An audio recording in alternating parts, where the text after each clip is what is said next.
नमस्कार dear students and parents, मैं CA Saurabh from United studies MBBS consultant. जब से नीट का रिजल्ट आया है, सबसे हॉट टॉपिक बना हुआ है पूरे देश का।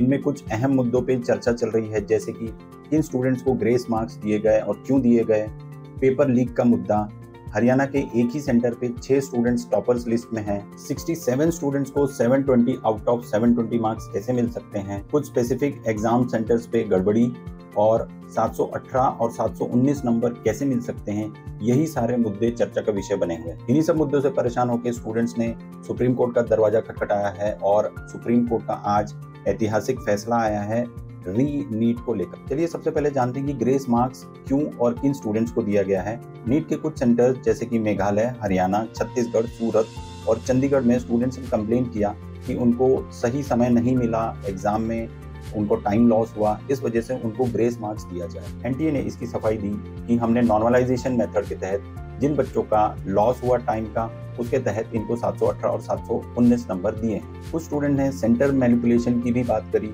जैसे कि ओडिशा, कर्नाटका, झारखंड के कुछ स्टूडेंट्स ने गुजरात के गोधरा के ही कुछ स्पेसिफिक एग्जाम सेंटर्स को सेलेक्ट किया। इस वजह से ये एलिगेशन लगे कि इन सेंटर्स पे भी मैनिपुलेशन हुए।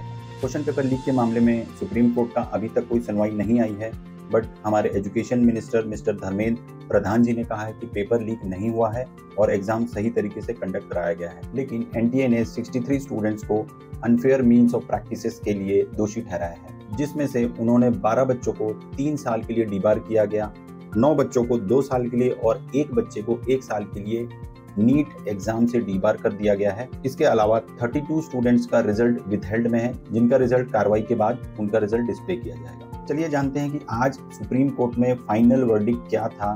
सुप्रीम कोर्ट का कहना है कि 1563 स्टूडेंट जिनको ग्रेस मार्क दिया गया है, उनको री एग्जाम देना पड़ेगा और उनका एग्जाम 23 जून को होने वाला है और उनका रिजल्ट 30 जून को ही डिस्प्ले करना होगा। लेकिन काउंसलिंग राउंड नहीं रोकी जाएगी। 1563 बच्चों की वजह से बाकी 22-23 लाख बच्चों का नुकसान नहीं होना चाहिए, इसलिए सिर्फ इन्हीं स्टूडेंट्स को री नीट के लिए अपीयर होना पड़ेगा। अब इन स्टूडेंट्स के पास 2 ही विकल्प है, या तो ये एग्जाम दें या ना दें। अगर ये बच्चे एग्जाम के लिए ऑप्ट करते हैं तो इनको एग्जाम में 23 जून के एग्जाम में जो भी मार्क्स आएगा वो उनका फाइनल स्कोर माना जाएगा। अगर ये बच्चे एग्जाम नहीं देते हैं तो इनके ग्रेस मार्क्स कम किए जाएंगे और वो ग्रेस मार्क्स कितने हैं वो तो एनटीए ही जानता है। किस हिसाब से ग्रेस मार्क्स दिए गए हैं ये अभी भी क्लियर नहीं है, तो ग्रेस मार्क्स माइनस करके उनके स्कोर्स उनको अलॉट किए जाएंगे अगर ये बच्चे एग्जाम देने से मना करते हैं। अब इसके आफ्टर इफेक्ट्स क्या हो सकते हैं, चलिए जानते हैं। अगर इन बच्चों के स्कोर्स बहुत ज़्यादा वेरी करेंगे तो हो सकता है आप लोगों को भी रैंक्स थोड़े से आगे पीछे होंगे। री नीट एग्जाम में आपके स्कोर्स पे शायद बहुत ज़्यादा फर्क ना पड़े, तो आप लोग फोकस रहें। और एमबीबीएस इन इंडिया से रिलेटेड कोई भी जानकारी चाहिए तो आप स्क्रीन पे दिए गए नंबर्स पे कॉल कर सकते हैं, हमारी वेबसाइट विजिट कर सकते हैं और चैनल को सब्सक्राइब करें, लाइक करें। Thank you.